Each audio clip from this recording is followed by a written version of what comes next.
ਜਨਾਬ ਵਛੜਿਆਂ ਦੇ ਵਿੱਚ ਇਨਸ਼ਾਅੱਲਾ ਬਹੁਤ ਹੀ ਬੈਨੀਫਿਟ ਹੈ ਕਿ ਇਹਦੇ ਵਿੱਚ ਦੋ ਬੈਨੀਫਿਟ ਨੇ। ਸਭ ਤੋਂ ਮੇਨ ਬੈਨੀਫਿਟ ਤੇ ਇਹ ਹੈ ਕਿ ਫਾਰਮ ਦਾ ਜਿਹੜੀ ਰਿਜ਼ਕ ਹਲਾਲ ਇਹਦੇ ਵਿੱਚ ਕਮਾਈ ਹੈ। ਇਹਦੇ ਵਿੱਚ ਕੋਈ ਕਿਸੇ ਕਿਸਮ ਦੀ ਜਿਹੜਾ ਨਾ ਹੇਰਾ ਫੇਰੀ ਬੇਈਮਾਨੀ ਨਹੀਂ।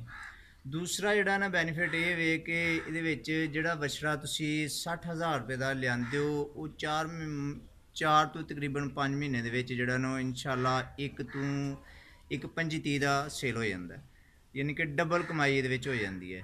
ਤੇ ਇਨਸ਼ਾਅੱਲਾ ਇਹਦੇ ਵਿੱਚ ਜਿਹੜਾ ਨਾ ਡਬਲ ਫਾਇਦਾ ਹੈ, ਦੋ ਕਿਸਮ ਦਾ ਇਨਸ਼ਾਅੱਲਾ। ਠੀਕ ਹੋ ਗਿਆ। ਤੇਰੇ ਬੱਚੇ ਨੇ ਸਾਰੇ ਹੀ ਕਿੰਨੇ ਨੇ? क्या 20 मुँह साफ करके 20 ਬੱਚੇ ਨੇ। ਠੀਕ ਹੈ। अस्सलाम वालेकुम। वालेकुम अस्सलाम सर की हाल चाल ने? जी अल्हम्दुलिल्लाह, अल्लाह का शुक्र। सर अपना नाम और अपना इलाका बताइएगा। जी नाम मेरा लवदा आ, उर्फ मक्खन तो मशहूर है मेरा नाम ਜੀ ਤੇ ਸਾਡਾ ਇਲਾਕਾ ਜ਼ਿਲ੍ਹਾ ਨਾਰੋਵਾਲ, ਤਹਿਸੀਲ ਜ਼ਫਰਵਾਲ ਚ ਆਉਂਦੇ ਹਾਂ ਅਸੀਂ। ਤੇ ਗਾਉਂ ਸਾਡਾ ਜਿਹੜਾ ਨਾ ਉਹ ਸਕਰੋੜ ਹੈ। ਅੱਛਾ ਸਰ, ਕਿੰਨੀ ਦੇਰ ਤੋਂ ਬਛੜਿਆਂ ਦਾ ਕਾਰੋਬਾਰ ਕਰਦੇ ਪਏ ਹੋ? ਜੀ ਸਾਨੂੰ ਤਕਰੀਬਨ ਕੋਈ 4 ਮਾਹ ਹੋ ਚੁੱਕੇ ਨੇ ਬਛੜਿਆਂ ਦਾ ਕੰਮ ਕਰਦੇ। 4 ਮਾਹ। ਇਸ ਟਾਈਮ ਤੁਹਾਡੇ ਕੋਲ ਕਿੰਨੇ ਬਛੜੇ ਨੇ? ਇਸ ਟਾਈਮ ਤਕਰੀਬਨ ਸਾਡੇ ਕੋਲ 27 ਕੁ ਬਛੜੇ ਨੇ। 27 ਬਛੜੇ ਕਿਹੜੇ ਇਲਾਕੇ 'ਚੋਂ ਸਰ ਲੈ ਕੇ ਆਏ ਹੋ? ਜੀ ਅਸੀਂ ਲਾਹੌਰ ਮੰਡੀ ਤੋਂ ਲੈ ਕੇ ਆਏ ਸਾਰੇ। ਅੱਛਾ ਸਰ, ਸਭ ਤੋਂ ਪਹਿਲਾ ਸਵਾਲ ਕਿ ਤੁਹਾਨੂੰ ਬਛੜਿਆਂ ਦਾ ਆਈਡੀਆ ਕਿਹਨੇ ਦਿੱਤਾ ਸੀ? ਜੀ ਬਸ ਸਾਡਾ ਸ਼ੌਕ ਸੀ ਕਿ ਅਸੀਂ ਫਾਰਮ ਬਣਾਈਏ, ਕਿਉਂਕਿ ਅਸੀਂ ਜ਼ਿਮੀਂਦਾਰ ਹਾਂ ਸ਼ੁਰੂ ਤੋਂ। ਜੀ। ਤੇ ਸਾਡਾ ਸ਼ੌਕ ਸੀ ਕਿ ਅਸੀਂ ਫਾਰਮ ਬਣਾਈਏ। ਤੇ ਕੁਝ ਦੋਸਤਾਂ ਨੇ ਜਿਹੜਾ ਨਾ ਸਾਨੂੰ ਇਹ ਇਨਫੋਰਮੇਸ਼ਨ ਦਿੱਤੀ ਹੈ ਕਿ ਤੁਸੀਂ ਜਿਹੜਾ ਨਾ ਵਛੜਿਆਂ ਦਾ ਕੰਮ ਕਰੋ, ਇਹ ਬਿਹਤਰ ਹੈ। ਜੀ। ਇਸ ਵਾਸਤੇ ਕਰਕੇ ਅਸੀਂ ਜਿਹੜਾ ਨਾ ਵਛੜਿਆਂ ਦਾ ਕੰਮ ਸ਼ੁਰੂ ਕੀਤਾ ਹੈ। ਸਰ ਬਾਰਡਰ ਦੇ ਬਿਲਕੁਲ ਕਰੀਬ ਤੁਸੀਂ ਆਪਣਾ ਫਾਰਮ ਬਣਾਇਆ ਜੀ। ਤੇ ਫਾਰਮ ਮਾਸ਼ਾਅੱਲਾ ਤੁਸੀਂ ਜਦੀਦ ਕਿਸਮ ਦਾ ਬਣਾਇਆ। ਇਹਦੇ ਫਾਰਮ ਬਣਾਉਣੇ ਵਾਸਤੇ ਕਿਸੇ ਇੰਜੀਨੀਅਰ ਨਾਲ ਡਿਸਕਸ਼ਨ ਕੀਤੀ ਸੀ ਜਾਂ ਖੁਦ ਹੀ ਕੋਈ ਆਈਡੀਆ ਆਇਆ ਸੀ ਇਸ ਤਰ੍ਹਾਂ ਦਾ? ਇਹ ਨਹੀਂ ਸਰ, ਇਹ ਸਾਰਾ ਦਾ ਸਾਰਾ ਜਿੰਨਾ ਵੀ ਅਸੀਂ ਕੰਮ ਕੀਤਾ ਹੈ ਇਹ ਆਪਣੇ ਹੀ ਜਿਹੜਾ ਨਾ ਸ਼ੌਕ ਨਾਲ ਆਪਣੀ ਸੋਚ ਸਮਝ ਨਾਲ ਕੰਮ ਕੀਤਾ ਹੈ ਜੀ। ਤੇ ਬਾਕੀ ਬਾਰਡਰ ਵਾਲਾ ਜਿਹੜਾ ਮਸਲਾ ਹੈ ਉਹ ਤੇ ਸਾਡੀ ਜਿਹੜਾ ਨਾ ਜ਼ਿੰਦਗੀ ਇਸੇ ਬਾਰਡਰ ਤੇ ਗੁਜ਼ਰੀ ਹੈ ਜੀ। ਤੇ ਸਾਨੂੰ ਇਸ ਬਾਰਡਰ ਦਾ ਅੱਲਾ ਖੈਰ ਕਰੇ ਕੋਈ ਕਿਸੇ ਕਿਸਮ ਦੀ ਟੈਨਸ਼ਨ ਨਹੀਂ ਹੈ। ਪਰੇਸ਼ਾਨੀ ਵਕਤ ਦੇ ਲਿਹਾਜ਼ ਨਾਲ ਹੁੰਦੀ ਹੈ, ਲੇਕਿਨ ਇਹ ਹੈ ਕਿ ਸਾਨੂੰ ਕੋਈ ਖਤਰਾ ਨਹੀਂ ਬਾਰਡਰ ਦਾ ਇਨਸ਼ਾਅੱਲਾ। ਅੱਛਾ ਸਰ, ਆਪਣੇ ਫਾਰਮ ਦੀ ਜਿਹੜੀ ਜਗ੍ਹਾ ਹੈ ਸਾਨੂੰ ਦੱਸਿਓ ਕਿੰਨੀ ਕੁ ਹੈ? ਇਹ ਫਾਰਮ ਦੀ ਜਗ੍ਹਾ ਸਾਡੀ ਤਕਰੀਬਨ ਜਿਹੜਾ ਨਾ ਇਹ 100 ਫੁੱਟ ਦਾ ਫਾਰਮ ਜੇ, 100 ਬਾਈ 35 ਦਾ, ਯਾਨੀ ਕਿ 100 ਫੁੱਟ ਲੰਬਾ ਹੈ ਔਰ 35 ਫੁੱਟ ਚੌੜਾ। 35 ਫੁੱਟ ਚੌੜਾ ਹੈ ਜੀ। ਠੀਕ ਹੈ। ਅੱਛਾ ਸਰ, ਇਹ ਜਿਹੜਾ ਤੁਸੀਂ ਛੱਤ ਬਣਾਇਆ ਸਾਰਾ ਤਿਆਰ ਛੱਤ ਹੈ ਲੋਹੇ ਦਾ ਜੀ, ਇਹਦਾ ਜਿਹੜਾ ਤੇ ਲਾਗਤ ਆਈ ਦੀ ਹੈ ਉਹ ਸਾਨੂੰ ਦੱਸ ਦਿਓ ਜਨਾਬ। ਇਹ ਤੇ ਜਿਹੜੀ ਲਾਗਤ ਆਈ ਜੇ ਇਹ ਤਕਰੀਬਨ ਸਾਡੀ ਜਿਹੜਾ ਨਾ 4.5 ਲੱਖ ਰੁਪਇਆ ਇਹ ਲੋਹੇ ਦੀ ਛੱਤ ਦਾ ਖਰਚਾ ਵਿੱਚ ਐਂਗਲ ਵਗੈਰਾ ਛੱਤ ਵਾਲਾ। ਠੀਕ ਹੈ ਜੀ। ਦੂਸਰਾ ਮਟੀਰੀਅਲ, ਉਸ ਤੋਂ ਇਲਾਵਾ ਮੁਕੰਮਲ ਸ਼ੈੱਡ ਦੀ ਤਿਆਰੀ ਜਿਹੜੀਆਂ ਸਾਡੀ ਤਕਰੀਬਨ 10 ਤੋਂ 11 ਲੱਖ ਰੁਪਇਆ ਖਰਚਾ। 10 ਤੋਂ 11 ਲੱਖ ਜੀ। ਸਰ ਇਹ ਜਿਹੜੀ ਲੋਹੇ ਦੀ ਛੱਤ ਪਾਈ ਹੈ ਤੁਸੀਂ, ਇਹਦਾ ਕੋਈ ਖਾਸ ਮਕਸਦ ਹੈ? ਜੀ ਬਹੁਤ ਜ਼ਿਆਦਾ ਮਕਸਦ ਹੈ ਜੀ। ਇੱਕ ਤੇ ਸਾਈਡਾਂ ਦੀਆਂ ਓਪਨ ਨੇ, ਹਾਂਜੀ। ਹਵਾਦਾਰੀ ਕ੍ਰਾਸਿੰਗ ਬਿਹਤਰ ਹੈ। ਦੂਸਰਾ ਹੈ ਕਿ ਦੋਨਾਂ ਮੌਸਮਾਂ ਦੇ ਵਿੱਚ ਇਹ ਬੈਸਟ ਹੈ। ਜੀ। ਗਰਮੀਆਂ ਦੇ ਵਿੱਚ ਵੀ ਠੀਕ ਹੈ ਔਰ ਸਰਦੀਆਂ ਦੇ ਵਿੱਚ ਵੀ ਇਸ ਚਾਦਰ ਦਾ ਜਿਹੜਾ ਨਾ ਕਾਫੀ ਫਾਇਦਾ ਹੈ। ਸਰ ਗਰਮੀਆਂ 'ਚ ਤੇ ਗਰਮ ਨਹੀਂ ਹੁੰਦੀ?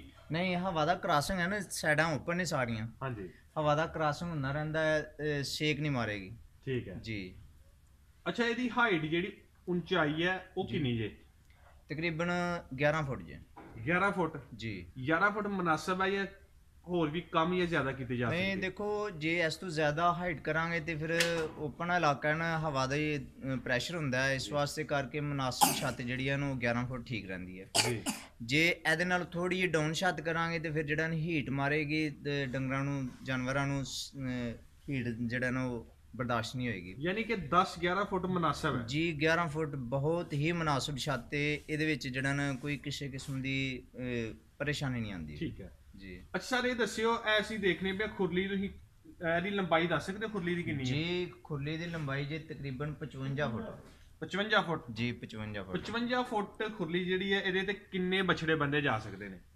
ਇਹਦੇ ਤੇ ਤਕਰੀਬਨ ਅਸੀਂ ਜਿਹੜੇ ਕਿੱਲੇ ਲਾਏ ਨੇ ਵੱਛੜਿਆਂ ਦੇ ਇਹ 30 ਲਾਏ ਨੇ 30 ਲਾਏ ਨੇ 30 ਜੀ ਇੱਕ ਸਾਈਡ ਦੀਆਂ ਦੋਨਾਂ ਸਾਈਡਾਂ ਤੇ? ਦੋਨਾਂ ਸਾਈਡਾਂ ਦੇ 15 ਇੱਕ ਸਾਈਡ ਤੇ ਲੱਗੇ ਨੇ 15 ਇੱਕ ਸਾਈਡ ਤੇ ਲੱਗੇ ਨੇ ਜੀ ਜੀ ਡਬਲ ਖੁਰਲੀ ਬਣੀ ਹੈ ਸੈਂਟਰ 'ਚ 2 ਫੁੱਟ ਦਾ ਅਸੀਂ ਜਿਹੜਾ ਨਾ ਰਸਤਾ ਬਣਾਇਆ ਜੀ ਉਸ ਸਾਈਡ ਤੋਂ ਚੱਲ ਕੇ ਤੇ ਇੱਧਰ ਨੂੰ ਜਿਹੜਾ ਨਾ ਤੋੜ ਐਂਡ ਤੱਕ ਜਿਹੜਾ ਨਾ ਪੱਠੇ ਉਸ ਸਾਈਡ ਤੇ ਵੀ ਪਾ ਸਕਦੇ ਹਾਂ ਇਸ ਸਾਈਡ ਤੇ ਵੀ ਪਾ ਸਕਦੇ ਹਾਂ ਠੀਕ ਹੋ ਗਿਆ। ਜੀ ਅੱਛਾ ਸਰ, ਅਸੀਂ ਅਕਸਰ ਬਛੜਿਆਂ ਦੇ ਫਾਰਮਾਂ ਤੇ ਗਏ ਲੋਕਾਂ ਨੇ ਬਛੜੇ ਓਪਨ ਖੁੱਲੇ ਛੱਡੇ ਦਿੰਦੇ ਨੇ, ਜੀ ਤੁਸੀਂ ਬੰਨੇ ਦੇ ਨੇ?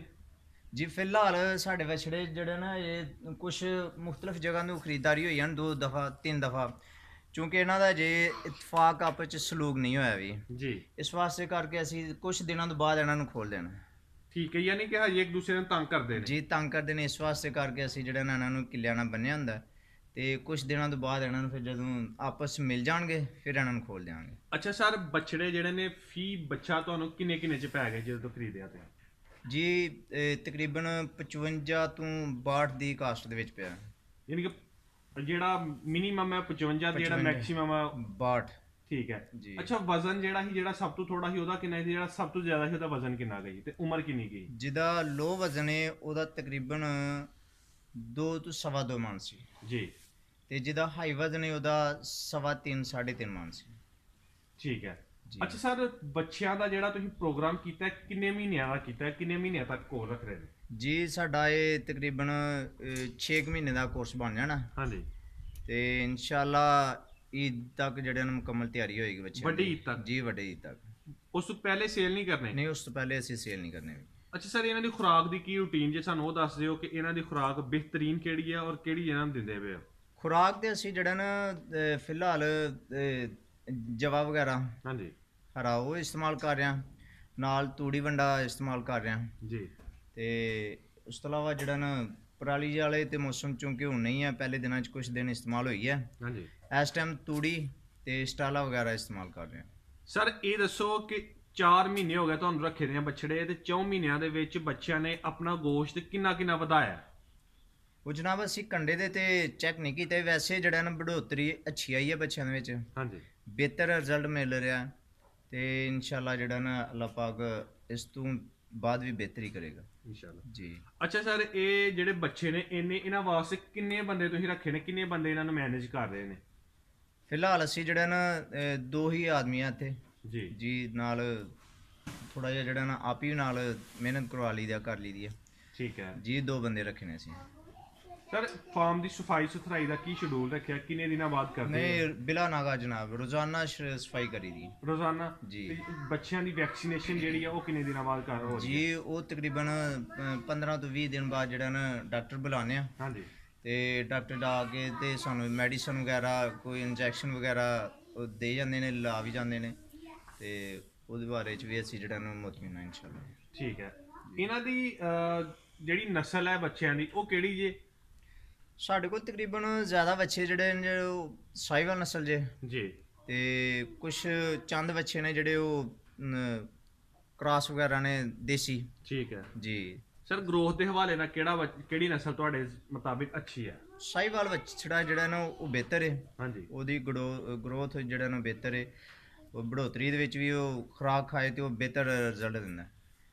ਸਰ ਇਹਨਾਂ ਦੀ ਬੱਚਿਆਂ ਵਾਸਤੇ ਤੁਸੀਂ ਕੋਈ ਫੀਡ ਸ਼ੀਡ ਨਹੀਂ ਇਸਤੇਮਾਲ ਕਰਦੇ ਪਏ? ਜੀ ਫੀਡ ਨੈਸਟ ਹੁਣ ਥੋੜੇ ਦਿਨਾਂ ਤੋਂ ਬਾਅਦ ਸ਼ੁਰੂ ਕਰ ਰਹੇ ਹਾਂ ਇਨਸ਼ਾਅੱਲਾ। ਸ਼ੁਰੂ ਕਰ ਰਹੇ ਆ ਜੀ। ਸਰ ਦੱਸ ਸਕਦੇ ਹੋ ਕਿ ਇੱਕ ਬੱਚੇ ਤੇ ਡੇਲੀ ਦਾ ਕਿੰਨਾ ਖਰਚਾ ਆਉਂਦਾ ਹੈ? ਇਹ ਫੀਡ ਤੋਂ ਇਲਾਵਾ ਜੀ ਜੀ ਫੀਡ ਤੋਂ ਇਲਾਵਾ ਦੇ ਖਰਚੇ ਦਾ ਕੀ ਤੁਹਾਨੂੰ ਦੱਸ ਸਕਨੇ ਆ, ਉਹ ਤੇ ਅਜੇ ਸਿਰਫ ਪੱਠਿਆਂ ਦਾ ਖਰਚਾ ਨਾ। ਹਾਂਜੀ। ਬਹਰਹਾਲ ਟੋਟਲ ਖਰਚਾ ਜਿਹੜਾ ਨਾ ਵਛੜੇ ਦੇ ਉੱਤੇ ਤਕਰੀਬਨ ਜਿਹੜਾ ਨਾ 10 ਤੋਂ 12,000 ਰੁਪਇਆ ਜਿਹੜਾ ਨਾ ਖਰਚਾ ਮੈਕਸਿਮਮ ਆ ਜਾਣਾ? ਆ ਜਾਣਾ ਹਾਂਜੀ। ਯਾਨੀ ਕਿ ਜਿੰਨਾ ਤੁਹਾਡੀ ਡਿਊਰੇਸ਼ਨ ਹੈ ਇਹਦੀ ਉਹ 10 ਤੋਂ 12,000 ਆ ਜਾਣਾ ਜੀ। ਅੱਛਾ ਸਰ, ਇਹਨਾਂ ਨੂੰ ਸੇਲ ਕਰਨ ਦਾ ਕੀ ਪ੍ਰੋਸੈਸ ਰੱਖੋਗੇ? ਕਿਸੇ ਮੰਡੀ 'ਚ ਜਾ ਕੇ ਸੇਲ ਕਰੋਗੇ ਜਾਂ ਡੇਰੇ ਤੋਂ ਜਿਹੜਾ ਕੋਈ ਆਏਗਾ ਉਹਨੂੰ ਸੇਲ ਕਰ ਦਿਓਗੇ? ਦੇਖੋ ਜੀ ਬੈਸਟ ਤੇ ਇਹੀ ਹੈ ਕਿ ਡੇਰੇ ਤੇ ਸੇਲ ਹੋ ਜਾਣ ਹਾਂਜੀ। ਤੇ ਸਾਡੇ ਕੋਲ ਇਨਸ਼ਾਅੱਲਾ ਗਾਹਕ ਵੀ ਕਾਫੀ ਆ ਰਹੇ ਨੇ ਕਿ ਜਿਹੜੇ ਕਹਿ ਰਹੇ ਨੇ ਕਿ ਅਸੀਂ ਇੱਥੋਂ ਹੀ ਲੈ ਜਾਣੇ ਵਛੜੇ ਤੁਹਾਡੇ, ਜੀ ਤੇ ਸਾਡੀ ਵੀ ਕੋਸ਼ਿਸ਼ ਇਹੀ ਹੈ ਕਿ ਸਾਡੇ ਵਛੜੇ ਇੱਥੇ ਸੇਲ ਹੋ ਜਾਣ ਡੇਰੇ ਤੇ। ਯਾਨੀ ਵੱਡੀ ਤੇ ਸੇਲ ਕਰੋਗੇ ਜੀ ਵੱਡੀ ਤੇ ਇਨਸ਼ਾਅੱਲਾ ਸੇਲ ਕਰਾਂਗੇ। ਠੀਕ ਹੈ। ਅਗਰ ਕੋਈ ਵੀਵਰ ਸਾਡਾ ਤੁਹਾਡੇ ਕੋਲ ਵੱਛੜੇ ਖਰੀਦਣਾ ਚਾਹੇ ਤੇ ਉਦੋਂ ਤਾਂ ਨਾਲ ਰਾਬਤਾ ਕਰ ਸਕਦਾ ਹੈ। ਜੀ ਮੌਕੇ ਤੇ ਵਕਤ ਤੇ ਆ ਕੇ ਈਦ ਤੇ ਤਕਰੀਬਨ ਤਿਆਰੀ ਹੋ ਜਾਏਗੀ ਵੱਛੜਿਆਂ ਦੀ, ਫਿਰ ਕੋਈ ਵੀ ਕਸਟਮਰ ਆਏਗਾ ਇਨਸ਼ਾਅੱਲਾ ਅਸੀਂ ਉਹਨਾਂ ਨੂੰ ਵੱਛੜੇ ਦੇਵਾਂਗੇ ਤੇ ਮੁਨਾਸਬ ਰੇਟ ਤੇ ਇਨਸ਼ਾਅੱਲਾ ਦੇਵਾਂਗੇ। ਠੀਕ ਹੈ ਹਾਂਜੀ ਸਰ। ਇਹਨਾਂ ਵੱਛੜਿਆਂ ਦੇ ਯਾਨੀ ਕਿ ਅਸੀਂ ਸੁਣਿਆ ਕਿ ਇਹਨਾਂ ਨੂੰ ਗੋਸ਼ਤ ਵਧਾਉਣ ਵਾਸਤੇ ਕੋਈ ਨਮਕ ਵਗੈਰਾ ਦਿੱਤਾ ਜਾਂਦਾ ਹੈ। ਨਹੀਂ ਨਮਕ ਨਹੀਂ ਦੇ ਰਹੇ ਵੀ ਅਸੀਂ, ਨਮਕ ਤੇ ਦੇਣਾ ਹੁੰਦਾ, ਚਾਟ ਰੱਖਿਆ ਹੁੰਦਾ, ਟੁਕੜ ਵੱਡੇ ਪੀਸ ਰੱਖੇ ਹੁੰਦੇ ਨੇ ਤਾਂ ਕਿ ਉਹ ਚਟਾਈ ਆਪਣੀ ਕਰਨ। ਵੈਸੇ ਡਾਕਟਰ ਸਾਹਿਬ ਨੇ ਮਨਾ ਕੀਤਾ ਕਿ ਨਮਕ ਨਹੀਂ ਦੇਣਾ ਵੱਛੜਿਆਂ ਨੂੰ। ਵੈਸੇ ਨਹੀਂ ਦੇਣਾ। ਨਹੀਂ ਨਮਕ ਨਹੀਂ ਦੇਣਾ। ਠੀਕ ਹੈ।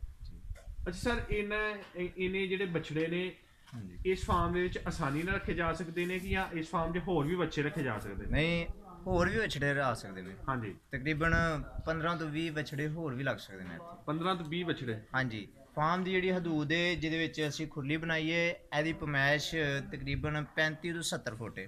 ਜੀ 35 ਬਾਈ 70 ਹੈ। ਇਹਦੇ ਵਿੱਚ ਤਕਰੀਬਨ 40 ਤੋਂ 45 ਵੱਛੜੇ ਆਸਾਨੀ ਨਾਲ ਆਪਣਾ ਗੁਜ਼ਾਰਾ ਕਰ ਸਕਦੇ ਨੇ। ਗੁਜ਼ਾਰਾ ਕਰ ਸਕਦੇ ਜੀ। ਇੱਕ ਬੱਚੇ ਵਾਸਤੇ ਕਿੰਨੀ ਕੁ ਜਗ੍ਹਾ ਜਿਹੜੀ ਹੋਣੀ ਚਾਹੀਦੀ ਹੈ? ਇੱਕ ਬੱਚੇ ਵਾਸਤੇ ਤਕਰੀਬਨ ਜਿਹੜਾ 10 ਤੋਂ 12 ਫੁੱਟ ਹੋਣੀ ਚਾਹੀਦੀ ਹੈ। 10 ਤੋਂ 12 ਫੁੱਟ? ਜੀ ਠੀਕ ਹੋ ਗਿਆ।